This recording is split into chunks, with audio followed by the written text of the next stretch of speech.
নমস্কাৰ বন্ধুসকল, মই আজি নতুন মানুহ এজনক ট্ৰেইনিং দি আছোঁ দেই। গাঁৱলীয়া ৰাস্তাত আহি পেলাই অকণমান আপোনালোকক কি দেখুৱাই দিছোঁ মই, চাব অলপমান। বাইক চলা যদি আৰু গাড়ী চলাটো খালি মানে নিজৰ হিচাপত হেৰি সাও কৰি চলাব লাগিব, সেইটোৱে আৰু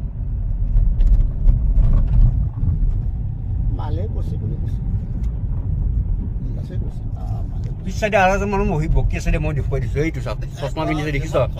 এইটো চশমা পিন্ধি আছে এইজন।